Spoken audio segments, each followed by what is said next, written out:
I was supposed to be married in July.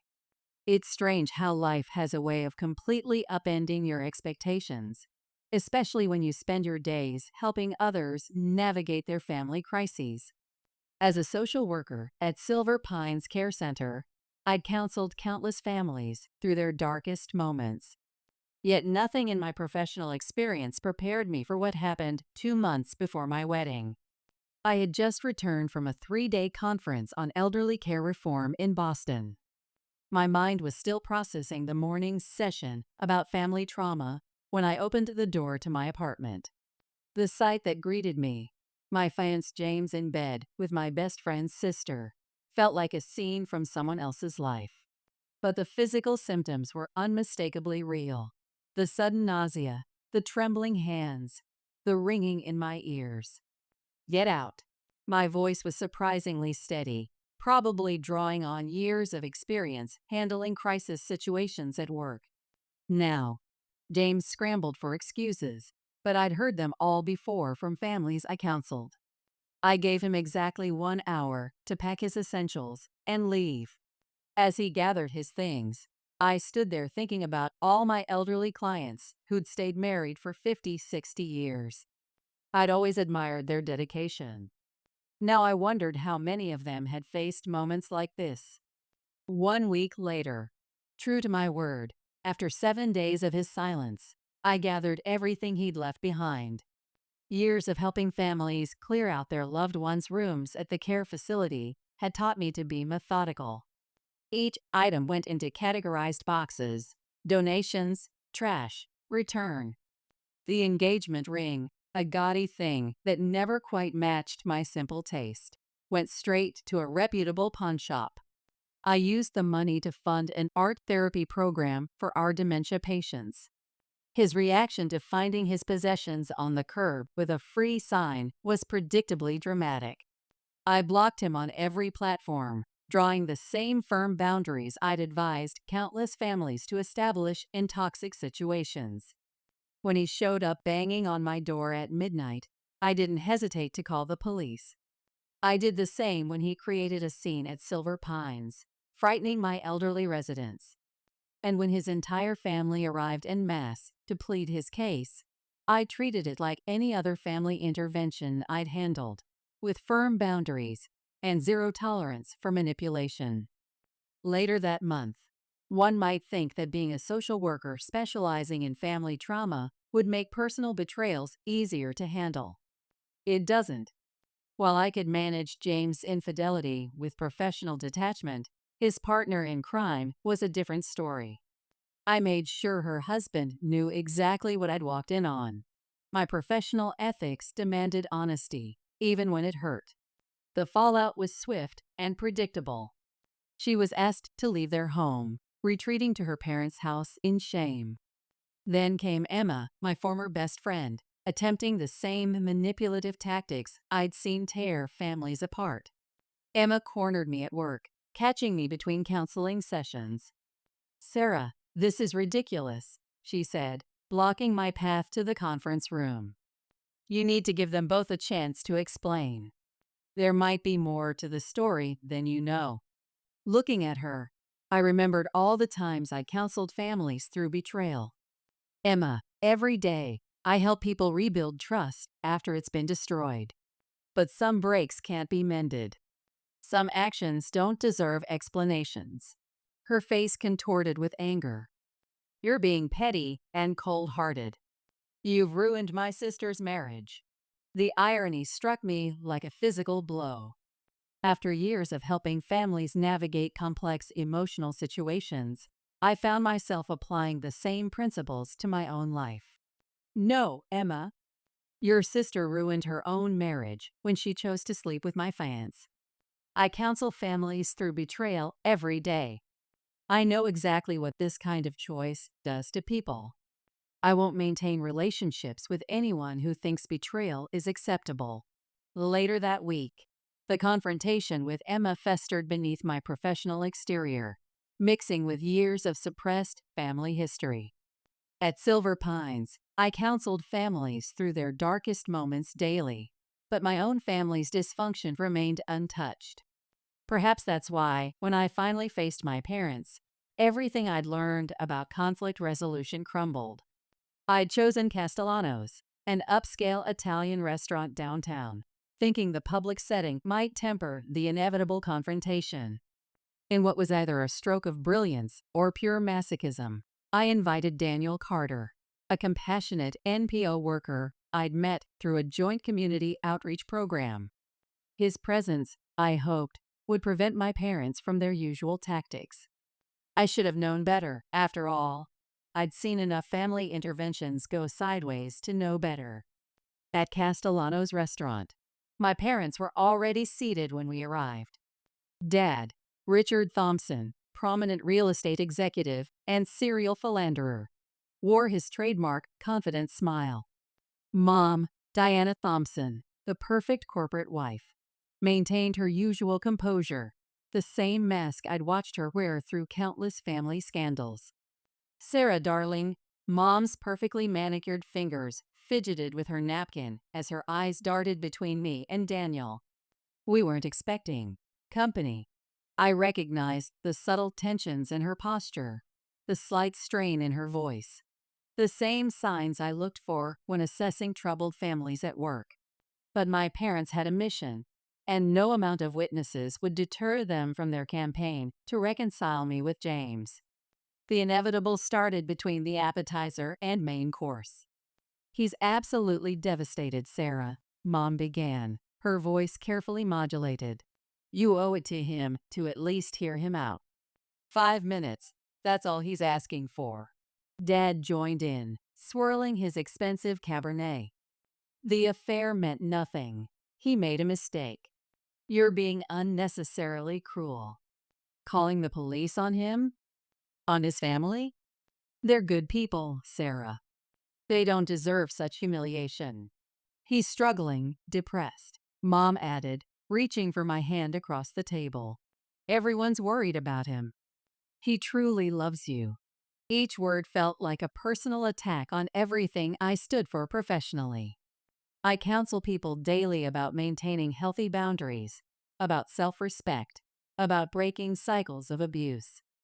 The hypocrisy was suffocating. And calling security when they showed up at your workplace? Dad continued, his voice carrying that familiar note of condescension. Really, Sarah, it's time to grow up and forgive him. Something inside me snapped. Years of professional composure crumbled in an instant. All the family trauma I helped others process daily came rushing to the surface. Really, Dad? My voice was low but sharp, carrying years of suppressed anger. Should I give James a free pass every time he cheats, like Mom does with you? Should I just smile and pretend nothing's wrong, like we all did growing up? The silence that fell over our table was absolute. Daniel tensed beside me, but I couldn't stop. Years of counseling others through their family traumas had taught me the importance of confronting hard truths. Mom, I turned to her, my voice trembling with decades of unspoken pain. How do you do it? How do you sit through charity luncheons with women you know have slept with your husband? How do you hold your head up in social circles where everyone knows about Dad's affairs? Is this the kind of marriage you want for your daughters? At Castellano's restaurant, continued. Their shocked expressions only fueled my outburst. Years of suppressed memories flooded out, each one sharp and clear as the day they happened. Do you have any idea what it did to us growing up? My voice cracked with emotion. All those late nights at work? Those business trips that were really weekends with your latest mistress? Did you think we were stupid? We were kids, but we weren't blind. The other diners had gone quiet. I could feel their stares, but I couldn't stop. All my professional training in family counseling told me this confrontation was decades overdue. Have you ever wondered why I'm the only one of your 4 children who still talks to you?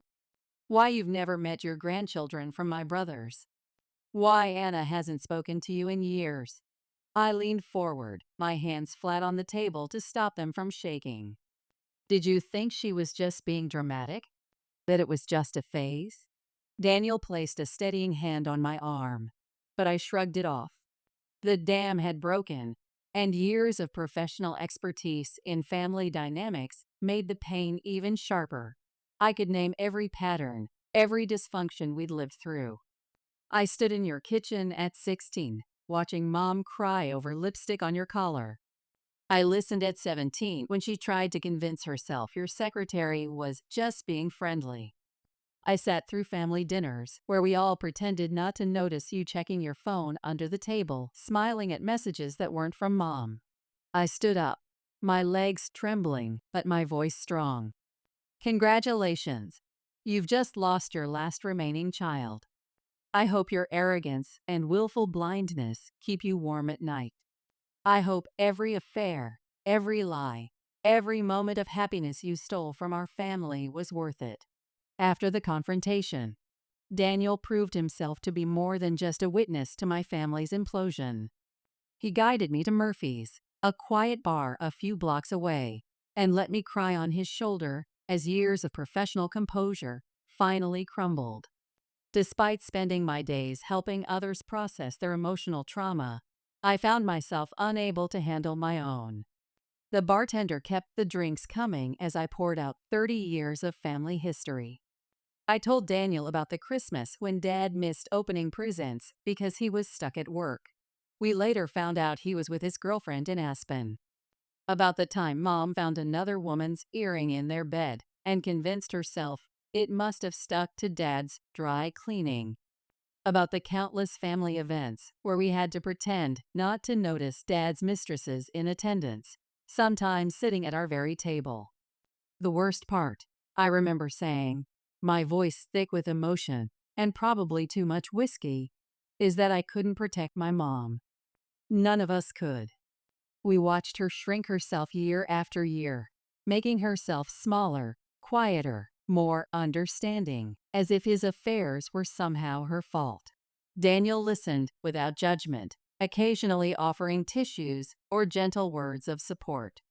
By the time he called me an Uber, I had moved from anger to a deep, aching sadness for my family, especially my mother. The next morning, the morning after, brought a pounding headache and a DoorDash delivery, a double cheeseburger, large fries, and a Sprite, courtesy of Daniel. His message was simple: checking if you're still alive. Thought you might need this. 1 week later, the silence from my parents was deafening.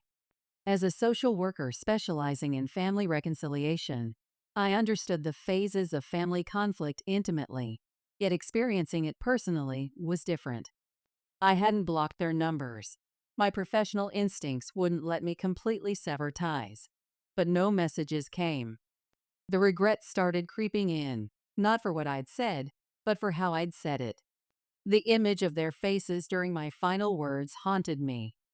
I'd witnessed that same shocked, hurt expression countless times in my work with families, but seeing it on my parents' faces was different. Despite their flaws, and there were many, they were still my parents, and knowing I'd caused them pain ate at me.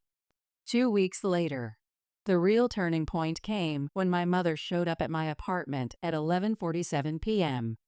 The timestamp is burned into my memory because I'd just finished documenting a particularly difficult case at work. When I opened the door, the sight nearly knocked the wind out of me. Diana Thompson, who'd maintained her perfect facade through 30 years of public humiliation, stood there with 2 suitcases and tears streaming down her face. Her carefully maintained appearance was gone. Her designer clothes were wrinkled, her makeup smeared, her hair disheveled. In my years of social work, I'd seen this look before. It was the face of someone who'd finally reached their breaking point. Sarah, her voice cracked as she gestured weakly to her luggage. I didn't know where else to go. All my professional training, all my personal anger, everything melted away at that moment. I pulled her inside and held her as she broke down completely, her body shaking with 30 years of suppressed tears. For the first time, I heard the full extent of what she'd endured. The humiliation, the gaslighting, the isolation. I have no one, she whispered into my shoulder. All my friends. They all knew. Some of them. With your father. I have no one left. That night, I made her sleep in my bed with me, the way she used to let me crawl in with her during thunderstorms when I was little. I laid there listening to her ragged breathing, my mind racing through all the similar cases I'd handled at work. But this wasn't work. This was my mother, and I had no idea how to help her.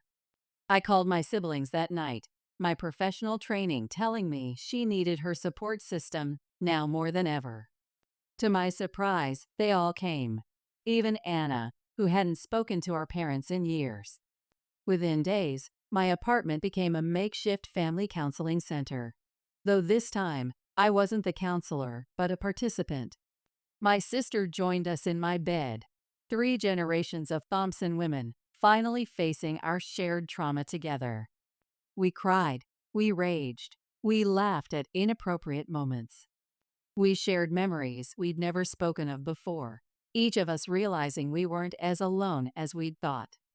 During that week, my professional instincts told me Mom needed something to focus on, a purpose beyond her pain.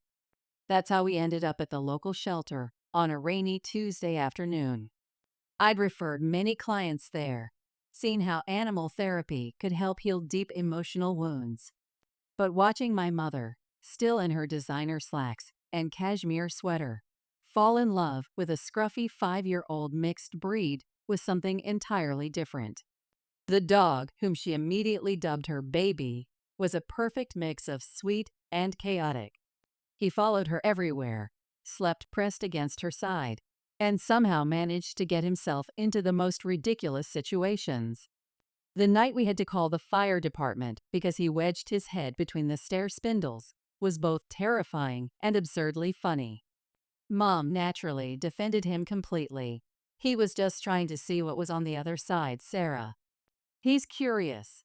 Watching her with that dog showed me a side of my mother I'd never seen, or perhaps had forgotten existed. She laughed more freely, spoke more openly. It was like watching one of my therapy success stories unfold in my own home. 1 month later, my oldest brother Ryan, drawing on his experience managing corporate crisis situations, arranged for Mom to move across the country to live with him and his family. The logic was sound. Physical distance from Dad and his various affairs would give her space to heal. But more than that, it would give her a chance to know her grandchildren, to be part of a family that actually wanted her there. He found her a therapist who specialized in long-term trauma recovery and emotional abuse. The transformation was gradual but profound. Weekly video calls showed me a woman slowly emerging from her chrysalis of pain. She started taking art classes, joined a book club, made friends who knew nothing of her past. The kids, my nieces and nephews, whom I'd only known through photos and occasional calls, absolutely adored her. Her separate in-law suite became their favorite hideout. Ryan would call, laughing, to tell me they'd found all 3 kids crammed onto Mom's couch, watching cartoons and eating her famous chocolate chip cookies. They're learning Spanish together, he told me during one call. Can you believe it? Mom's using some app, and the kids think it's hilarious when she mispronounces words. But she keeps at it. Says she wants to be able to talk to Marco's family at the next school festival. Later that fall, Dad, being Dad, didn't spend long alone. He invited me to dinner to introduce his new companion, my mother's former best friend, Catherine. I already knew exactly who she was, had known for years. She'd been at every family gathering, every holiday, calling herself Mom's best friend while sleeping with my father behind her back. Sarah, Dad began during the awkward dinner at his favorite steakhouse. Surely you remember Catherine from all our family gatherings? My response was pure reflex. You mean when she was calling herself Mom's best friend? Was that before or after you started sleeping together? I'm trying to get the timeline straight. Was it during the Christmas she spent at our house while her heating was broken? Or maybe during that family vacation to Lake Tahoe. Catherine had the decency to look uncomfortable. Dad, however, maintained his usual air of entitled indignation. The next day, the phone call from Dad came right on schedule. "I'm disappointed in you, Sarah." His voice carried that familiar self-righteous tone I'd heard him use countless times during family interventions at work. "Funny," I replied, drawing on years of professional experience in handling difficult conversations. "I was just thinking about sharing my own list of disappointments." The line went quiet for a moment. "Catherine makes me happy," he finally said, as if that explained everything. "I thought you, of all people, would understand. You work with families, help them through difficult transitions." "Yes, Dad, I do. And I can tell you exactly what watching your affairs did to our family. I can outline the psychological damage, the trust issues, the patterns of behavior we all developed. Would you like me to start with Mom's depression? Or should we begin with Anna's inability to maintain long-term relationships?" He hung up. I blocked his number. 1 month ago, Dad showed up at my door unexpectedly. As a social worker, I've seen enough crisis interventions to recognize a desperate attempt at connection. Still, I didn't let him in.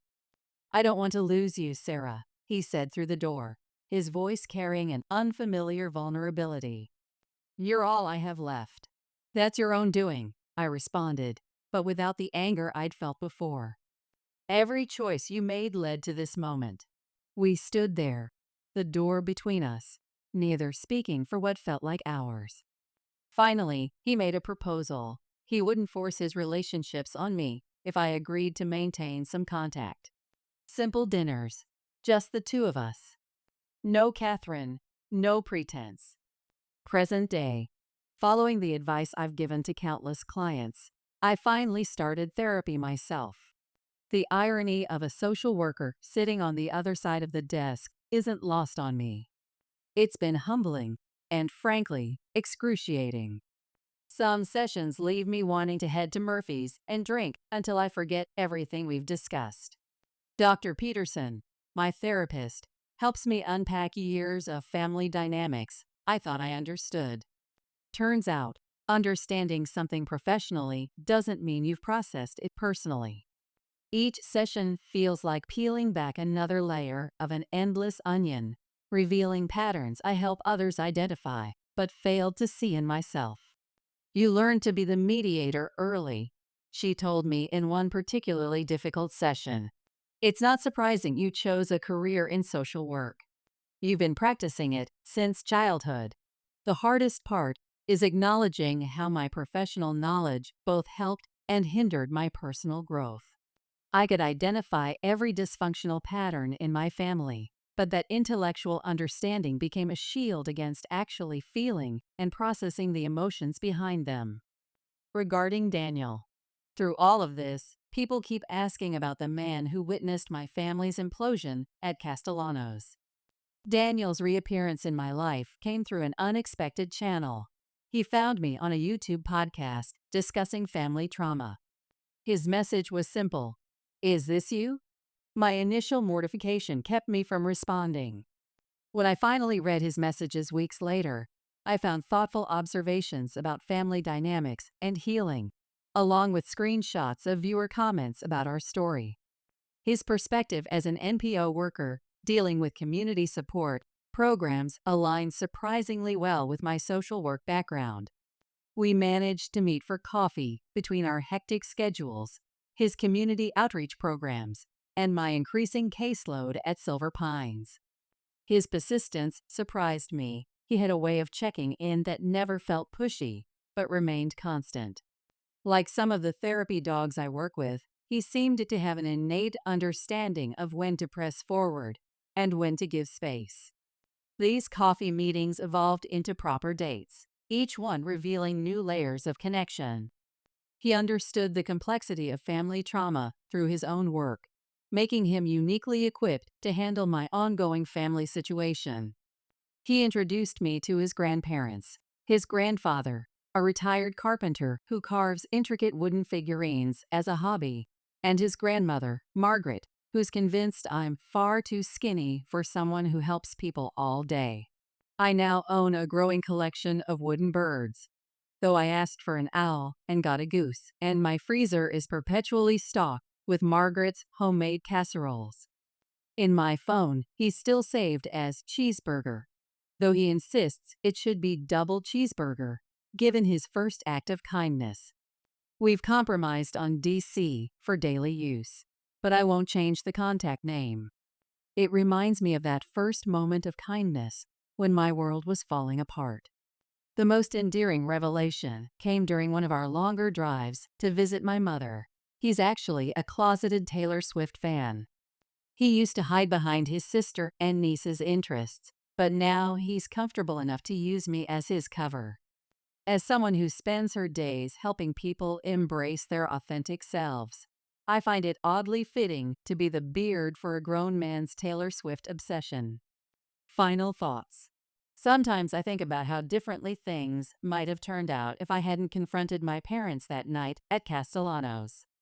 As a social worker, I know that family systems often resist change until a crisis forces the issue.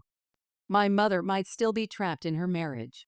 My siblings might still be carrying their unspoken burdens, and I might still be heading toward a marriage that mirrored my parents'. Instead, our family is healing, separately and together. Mom texts me pictures of her grandbabies and her dog's latest adventures. My siblings and I have a group chat where we share everything from daily frustrations to childhood memories we're finally ready to discuss. Even my relationship with Dad, while complex, has found a new honesty in its limitations. The future isn't certain, but for the first time in my life, it feels full of possibility rather than obligation.